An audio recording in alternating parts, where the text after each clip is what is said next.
우리는 이 시간 본문에 앞서서 잠시 듣고 넘어가야 할 것이 있어서 언급을 해 보려고 합니다.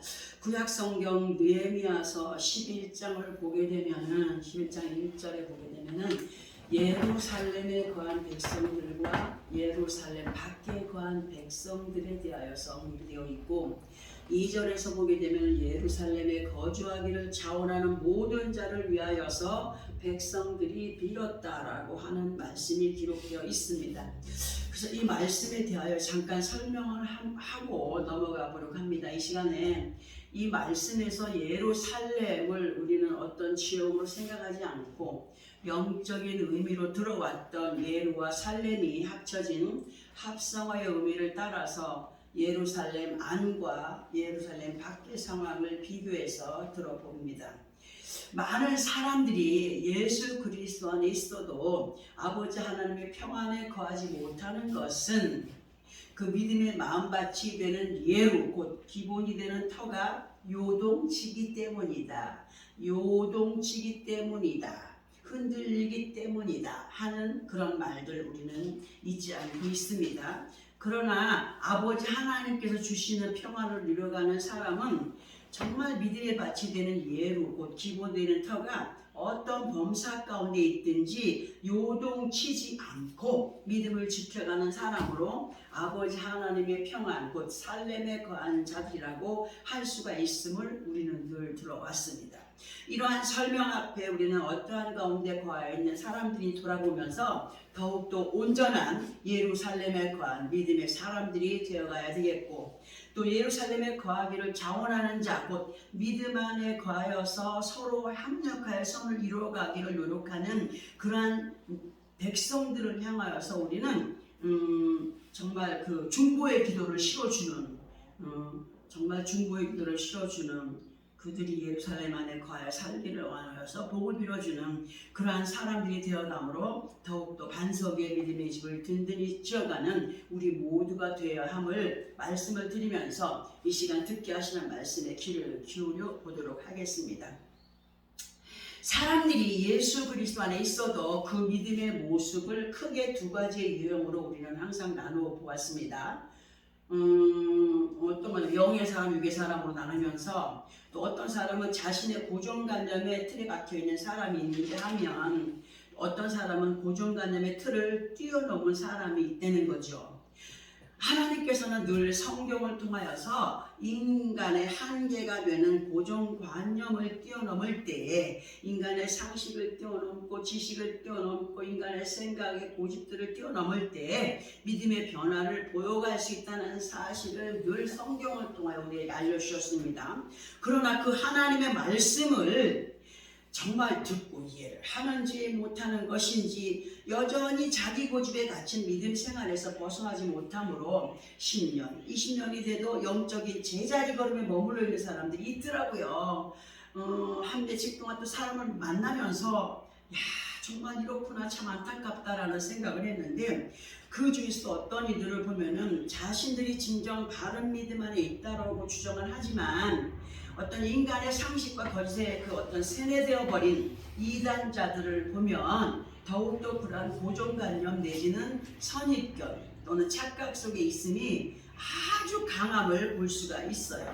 그러나 이 시간 우리는 그때그때마다 우리 자신들에게 들어 알게 하시고 깨닫게 하시는 말씀 앞에 늘 겸손하여서 근본 상고에서 영원까지 설계하시고 그 약속을 이루시겠노라고 하신 아버지 하나님 앞에 우리는 어떤 마음이 되어야 되느냐. 시편 45편에서의 말씀처럼 내 마음이 좋은 말로 정말 그 막 왕을 위하여 지은 것을 말하리니 내 혀는 글솜씨가 뛰어난 서기관의 북극과 같도다 라고 한 기록이 있거든요. 그게 무슨 말입니까? 이 안에 주시는 기쁨이 가득한, 감격이 가득한 그 은혜를 정말 있는 그대로를 고백하면서 우리가 은혜를 받으면 얼마나 그 안에서 아름다운 고백들이 많이 나오겠습니까? 그런 필리의 북과 같은 마음을 그렇게 기록을 해놨어요. 시편 그 말씀에 그렇게 고백을 해놨는데 정말 그를 멋지게 적어내려가는 필기과 같이 입으로 시인하여서 구원을 이루어가는 로마서 10장 10절의 말씀에 그 믿음을 우리는 아름답게 이루어가는 그러한 믿음의 주인공들이 되어지기를 소원합니다. 그리고 이러한 확고한 믿음에 거할 수 있는 힘은요, 사람에게서 나는 힘이 아니라는 거예요. 사람에게서 나는 힘이 아니라 정말 하나님께로부터 오는 성령의 은사로 믿음의 사람들에게 선물로 임하여지는 것이기 때문에 이러한 믿음의 은사를 위하여서 늘 아버지 하나님께 예수 그리스도의 이름과 성령의 도우심을 따라서 정말 믿음에서 밀려나지 않도록 기도를 해야 된다 하는 말씀을 드려옵니다. 그리고 또한 믿고 행할 때 반드시 하나님은 뭘 허락하셔요? 상을 허락하시는 아버지 하나님이심을 히브리서 11장 6절을 통하여서 알게 하시는 말씀들, 우리 각자 이것들로 만들어가야 되겠습니다. 이제 우리는 성경에서의 그 인물 중에 누구를 한번 비교를 해볼까? 예수님의 12제자 중에 정말 성격이 괴팍스러웠던 사람이 누구죠? 베드로였어요. 그죠? 이제 이 성경의 인물 중에 예수 그리스도의 제자였던 베드로에 대하여서 한번 보려고 합니다. 본문과 조금은 동떨어진 듯한 생각도 들겠지만 말씀을 듣다 보면 이해가 되실 거라 생각을 하면서 말씀을 드려봅니다. 예수 그리스도의 제자였던 베드로에 대하여서 마태복음 26장 31절부터 보게 되면은 예수님께서 제자들과 함께하는 그 자리에서의 일들이 기록되어 있습니다. 그 말씀의 내용을 보게 되면은 그 말씀이 예수님이 뭐라고 말씀하는 오늘 밤에 너희가 다 나를 버리리라. 기록된 바 내가 목장을 치리니 양의 떼가 흩어지리라 하였느니라 하셨고 그러나 내가 살아난 후에 너희보다 먼저 갈릴리로 가리라고 32절을 통하여 말씀하시니까 예수님이 팔려갈 것과 십자가 질 것을 예고하신 거죠. 그러니까 그리고 이러하신 예수님의 말씀을 듣고 있던 제자들 중에 베드로가 33절을 통하여서 뭐라고 주님께 말을 하냐면 아주 당당하게 주님, 모든 사람이 다 주님을 버릴지라도 나는 결코 어떻게 하지 않겠다? 버리지 않겠나이다 라고 합니다. 그런데 예수님께서 베드로의 이러한 말에 칭찬을 해주세요. 그래 정말 대단한 믿음이야. 칭찬해 줬으면 얼마나 좋겠습니까? 아마는 그 말에 칭찬을 해주는 것이 아니라 너는 얼마나 무안했겠는지 모르겠어요. 너는 오늘 밤 닭이 울기 전에 몇 번? 3번 나를 부인하리라고 34절에 기록을 하고 있습니다. 그리고 또 하나 베드로와 연관된 말씀을 한 군데 더 보려고 합니다. 요한복음 21장 15절부터 23절까지의 말씀인데요. 그러나 이 말씀에서 베드로를 통하여서 우리가 주목해야 할 말씀들이 있기 때문에 21장 21절부터 23절까지를 함께 합독을 해봐야 되겠습니다. 신약성경 185페이지 정도에 있습니다. 184페이지나 185페이지 정도에 있습니다. 요한복음 21장 21절부터 23절까지 찾았으면 함께 합독합니다. 시작. 이에 베드로가 그를 보고 예수께 여짜오되 주님 이 사람은 어떻게 되겠사옵나이까? 예수께서 이르시되 내가 올 때까지 그를 머물게 하고자 할지라도 네게 무슨 상관이 있느냐? 너는 나를 따르라 하시니 이 말씀이 형제들에게 나가서 그 제자는 죽지 아니하겠다 하였으나 예수님의 말씀은 그가 죽지 않겠다 하신 것이 아니라 내가 올 때까지 그를 머물게 하고자 할지라도 내게 무슨 상관이 있느냐 하신 것이라. 아멘. 이 말씀의 내용을 좀 더 자세히 알기 위해서는 15절부터 연결을 해서 들어보아야 되겠는데요.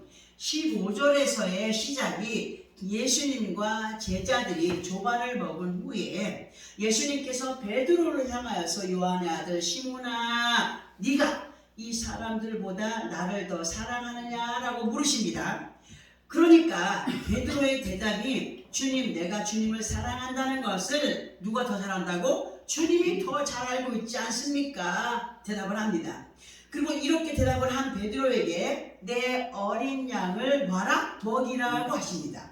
그리고 제차 16절에서 보면 또다시 베드로에게 요한의 아들 시몬아 네가 나를 사랑하느냐고 또 물으십니다. 그러니까 베드로의 대답이 15절에서의 대답과 같이 내가 주님을 사랑하는 줄을 주님이 아십니다 라고 그렇게 또 대답을 합니다. 그렇게 대답을 할 때 예수님께서 베드로에게 내 양을 치라고 하십니다. 그런데 또다시 17절에서 똑같은 물으심으로 베드로에게 네가 나를 사랑하느냐고 하실 때에 세 번째 물음에서 베드로의 마음이 조금 흔들립니다. 이상하다. 왜 주님께서 똑같은 질문을 나에게 세 번씩이나 하는 걸까? 하는 마음이 생겼어요.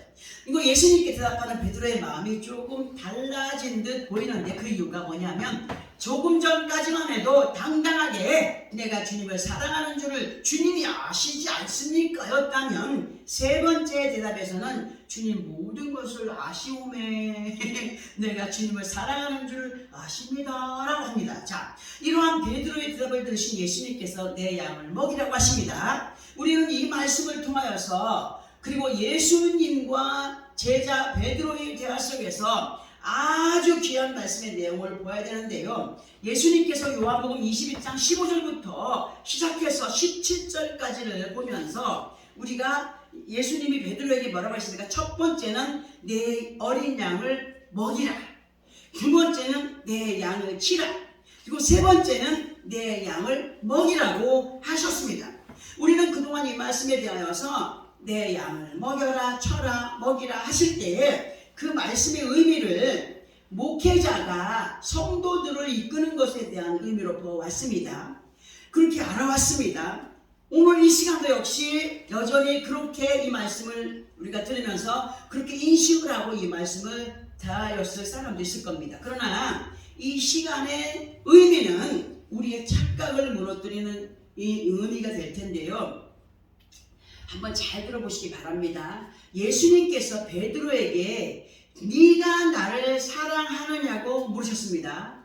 그리고 그 물으심에 베드로는 내가 주님을 사랑한다는 것을 주님이 아십니다 할 때에 예수님이 네 양이라고 했습니까? 네 양이라고 했습니까? 내 양을 먹이라고 했습니다.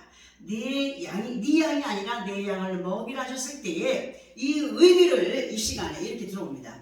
예수님께서 베드로에게 네가 나를 사랑하느냐 하실 때에 그 사람의 믿음을 점검하시는 그런 의미였습니다. 그걸 하실 때에 예수님은 이미 베드로의 마음을 아셨기 때문에 물으신 것입니다.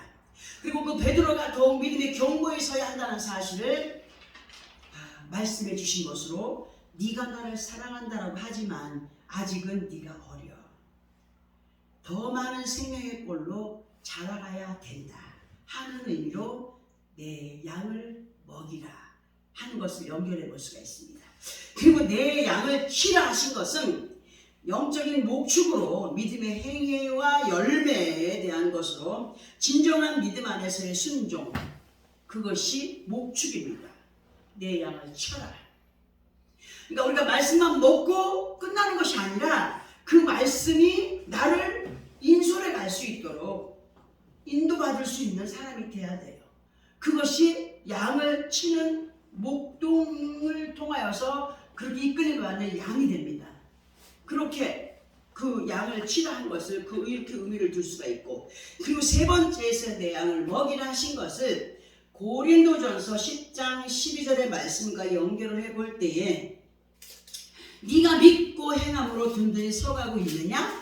그렇다면 선줄로 생각하는 자는 넘어질까 조심하라는 말씀 우리는 알고 있습니다. 그러니까 그렇게 내 양을 먹여라, 내 양을 쳐라, 그리고 또 먹어라 했어요. 그건 뭐냐? 한 번 은혜 받았다고 해서 그걸로 끝나는 것이 아니라 계속적으로 우리는 은혜를 사모하고 은혜를 받고 또 나아가서 은혜를 사모하고 은혜를 받고 하는 것이 계속 연결되어져야 된다는 것을 말씀드릴 수가 있어요.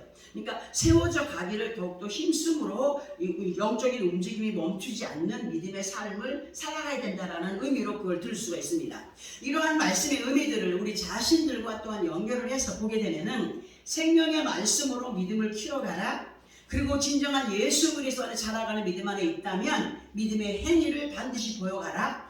그리고 또 믿음에서 밀려나지 않도록 약속의 말씀과 함께 전진해 가기를 힘쓰라 하는 이렇게 아주 간단한 의미로 볼 수 있고, 그리고 우리는 지난주에 듣게 하셨던 미가서 5장 4절의 말씀과 같이 이러한 믿음을 가지고 여호와의 이름의 위엄을 의지하고 서서 목축하니 장대하여 땅끝까지 미치리라 하신 말씀과 연결을 시켜볼 수가 있다는 겁니다. 그러니까 예수 그리스도 안에 우리 모두는 다른 상대들의 믿음도 참으로 중요시 여겨야 되겠지만 항상 먼저 누구부터? 내 자신의 믿음부터 챙겨야 된다는 거죠. 내 자신의 믿음이 주님이 인정하시는 믿음으로의 발전이 있어야 함을 우리 오늘도 이 시간 말씀을 통하여 다시 또 듣고 부탁을 하시는 말씀을 우리 듣고 있습니다.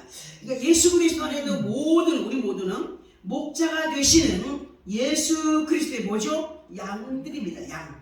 베드로도 마찬가지로 양이었습니다. 자, 그리고 베드로에 대해 조금 더 알아보아야 될 것이 있어서 요한복음 21장 18절에서 23절까지의 말씀을 언급을 해보려고 합니다.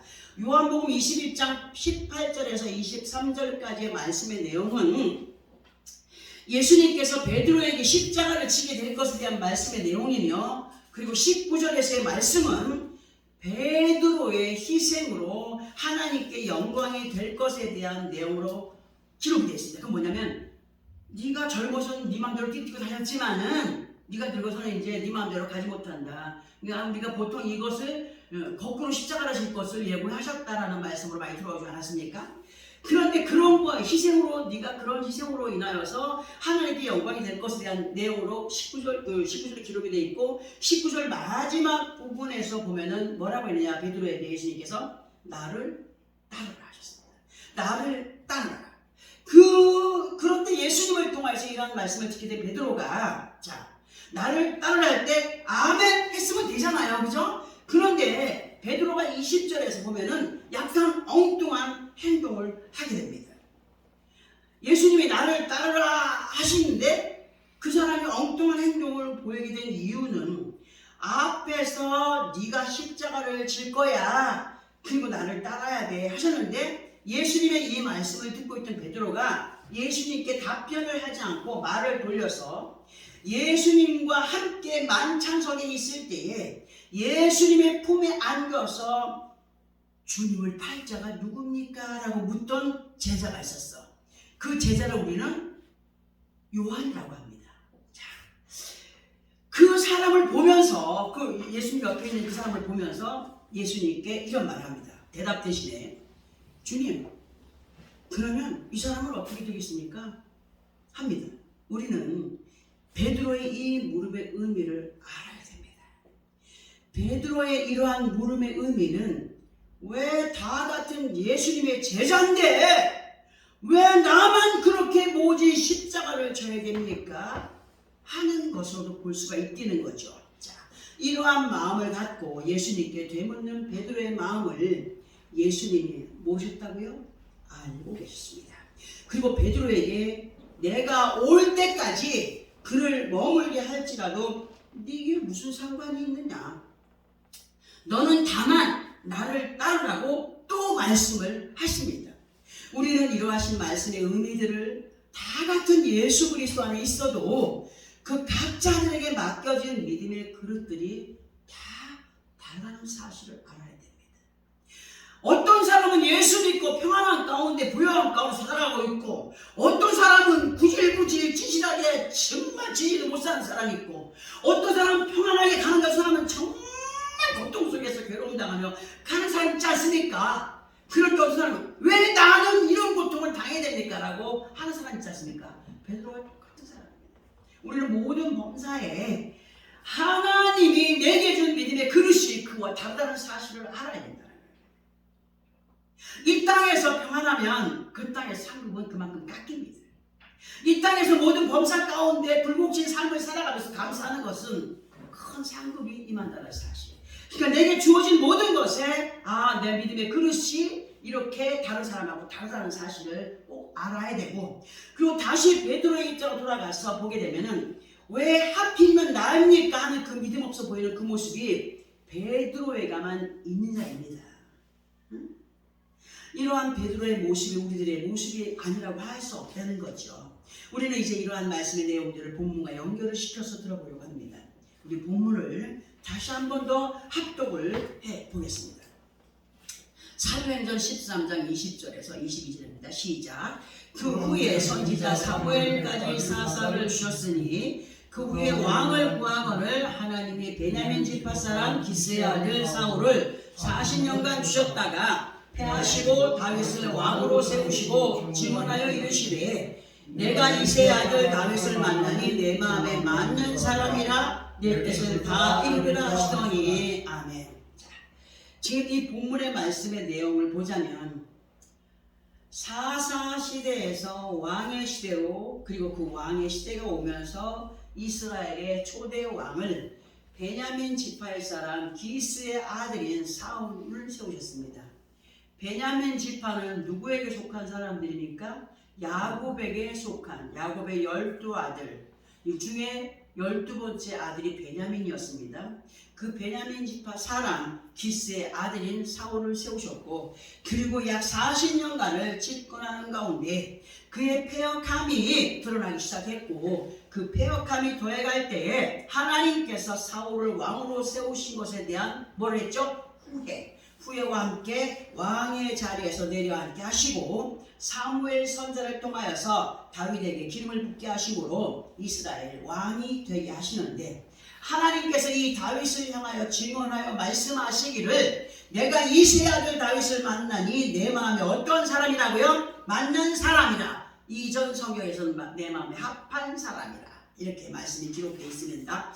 그러니까 본문 마지막 부분을 통하여서 보면은 그 마음에 맞는 사람이라 하시고 나서 연결된 말씀은 뭡니까? 내 뜻을 다 이루리라고 하셨습니다.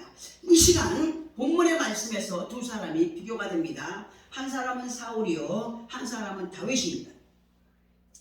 그러나 우리는 이 시간 이 두 사람의 비유와 함께 앞부분에서 언급해 드렸던 베드로도 연결해서 말씀을 들어보려고 합니다. 먼저 사울과 다윗의 이름의 뜻을 보게 되면 사울을 히브리어로 사울이며 뜻은 여호와께 구하다입니다. 그리고 다윗은 히브리어로 다윗이며 뜻은 사랑받은 자입니다. 이제부터 더욱 잘 듣고 이해를 하셔야 되는데요. 예수 그리스도 안에 있는 사람들 치고 나 믿음이 없어 할 사람 있습니까? 다 믿는 사람이라고 얘기합니다. 그러나 분명하고도 확실한 것은 영의 사람과 육의 사람이 있고 아버지 하나님을 기쁘시게 하는 사람이 있는가 하면 자신의 기분에 맞춰가는 믿음으로 행하여가는 사람들이 있음을 분명히 우리는 보고 있습니다. 그러나 지금의 현실의 모습들에서 우리들의 모습을 앞부분에서 말씀드렸던 요한복음 21장 22절에서의 말씀처럼 베드로 자신과 다른 사람을 비교한 것을 기억하면서 나와 다른 상대를 비교하지 않고 자신에게 주어진 믿음을 잘 감당해가는 그 말씀의 인도를 따라서 순종의 삶으로 이끌어가는 사람들을 하나님은 기뻐하신다. 그러한 모습의 믿음을 향하여서 하나님은 분명히 내 마음에 맞는 자라고 하실 텐데요. 자, 그 사울을 보게 되면 하나님께서 사무엘상 15장 11절을 통하여서 내가 사울을 왕으로 세운 것을 후회하노니 그가 돌이켜서 나를 따르지 아니하며 내 명령을 행하지 아니하였으리라고 말씀하십니다.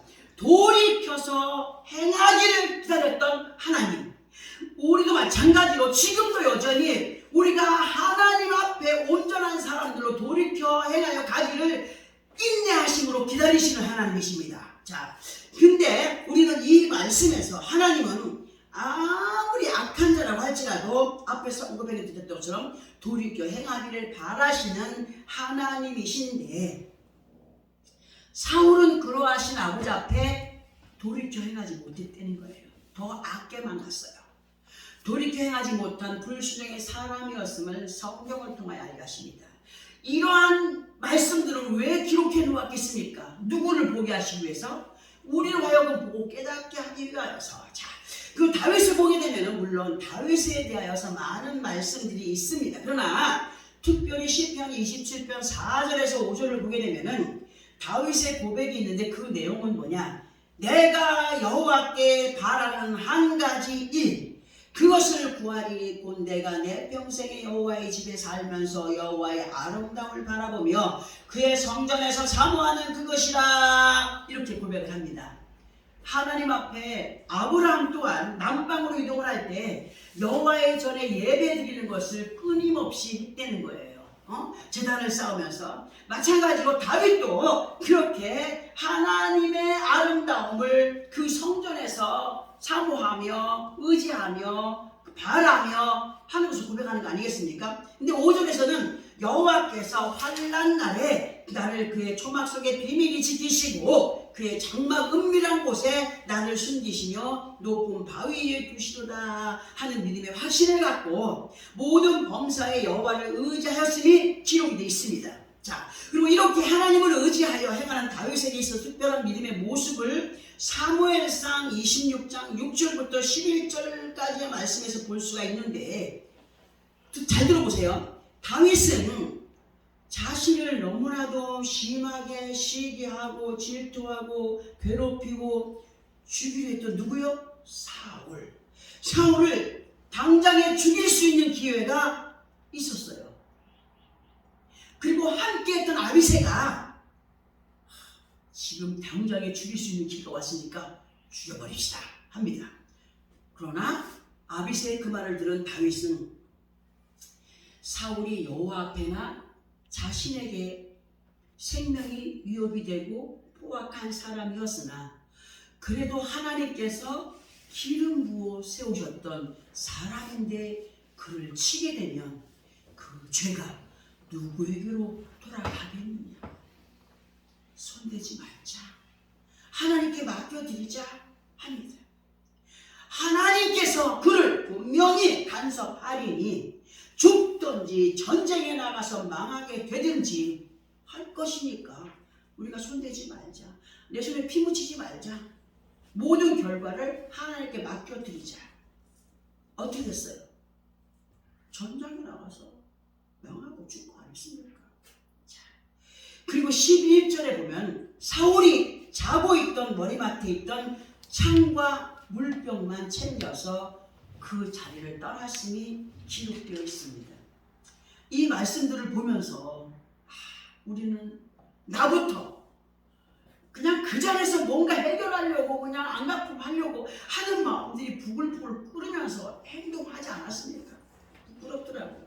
우리는 이 말씀의 내용을 다시 요한복음 21장 22절과 연결을 해볼 수 있는 것으로 내 할 일에만 충실해라 하실 때 다윗은 자신에게 주어진 믿음의 도를 육신의 생각으로 행하지 않았다는 거예요. 육신의 생각으로 그 하나님의 도를 망가뜨리지 않고 아버지 하나님의 뜻에 맡기며 너는 나를 따르라 하심을 준행한 정말 순종의 사람인 것을 볼 수 있습니다.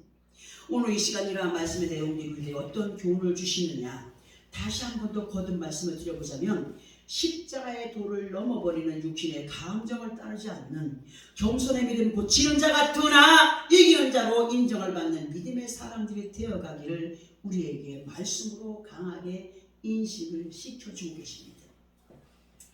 하나님 앞에 다윗은 인간의 감정을 뛰어넘은 성령의 사람으로 아버지 하나님의 마음에 맞는 자였음을 말씀해 주실 때 우리들 또한 우리 각자들의 이름을 떠나서 사울, 다윗, 베드로 중요한 거 아니에요. 하나님 뭘 보셔요? 마음을 살피시네. 그 마음에 믿음이 있느냐? 믿음으로 행하고 있느냐?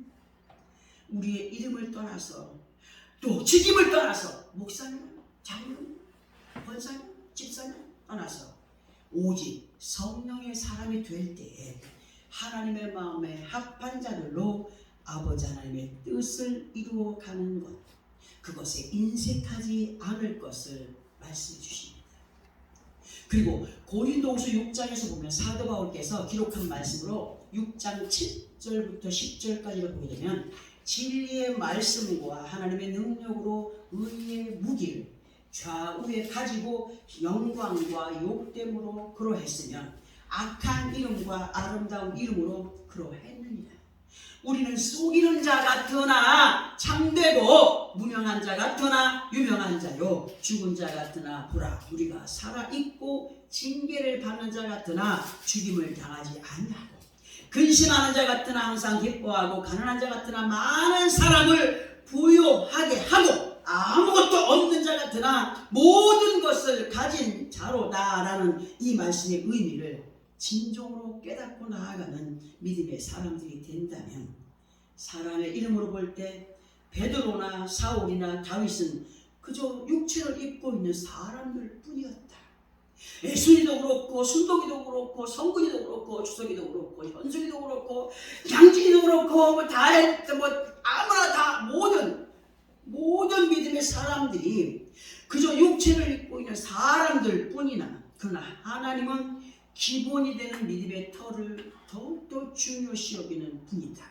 하나님은 잘난 사람 못난 사람을 판가를 하지 않고 배웠거나 못 배운 사람을 평가하지 않고 오직 그 마음의 믿음, 가방끈이 짧아도 못생겼어도 남이 인정하지 않아도 그 마음의 믿음을 보시는 하나님, 주 예수 그리스도의 이름과 성령의 도우심 안에 이끌림받은 믿음의 사람을 하나님께서 뭐한다? 내 마음에 맞는 사람이라. 진실로 우리 자신들이 예수 믿는 안에 있는 믿음의 사람들로 우리 각자들에게 맡겨진 믿음의 양을 따라서 아멘! 따라서 베드로처럼 왜 나만 십자가를 줘야 되냐 핑계치 않고 사울처럼 육신의 감정에 속한 시기, 질투, 과한 욕심으로 하나님 앞에 패역함으로 행치 않고 다윗처럼 그 믿음의 마음이 아름다운 성령의 사람으로 내 뜻을 다 이루리라 하신 아버지 하나님의 언약을 누구의 것으로? 우리 자신들의 것으로 확실하게 세워가는 믿음의 승자들이 되어지기를 원하여서 오늘도 듣게 하신 이 말씀들 한 주간도 마음에 새기면서 세상을 이겨 승리하고 나를 이겨 승리하는 자가 하나님의 마음에 맞는 사람이라고 말씀하였으니 세상을 이겨 승리하는 것도 중요하지만 내 마음이 나를 말씀으로 먹이고 기르고 또 먹이고 기르며 나를 양육해가는 그 승자들로서의 삶이 그렇게 하나님을 기쁘시게 하는 것이구나. 하나님의 뜻을 다 이루어갈 수 있는 우리 믿음의 승자들이 되어지기를 예수 그리스도 이름으로 축원합니다. 아멘. 기도하겠습니다.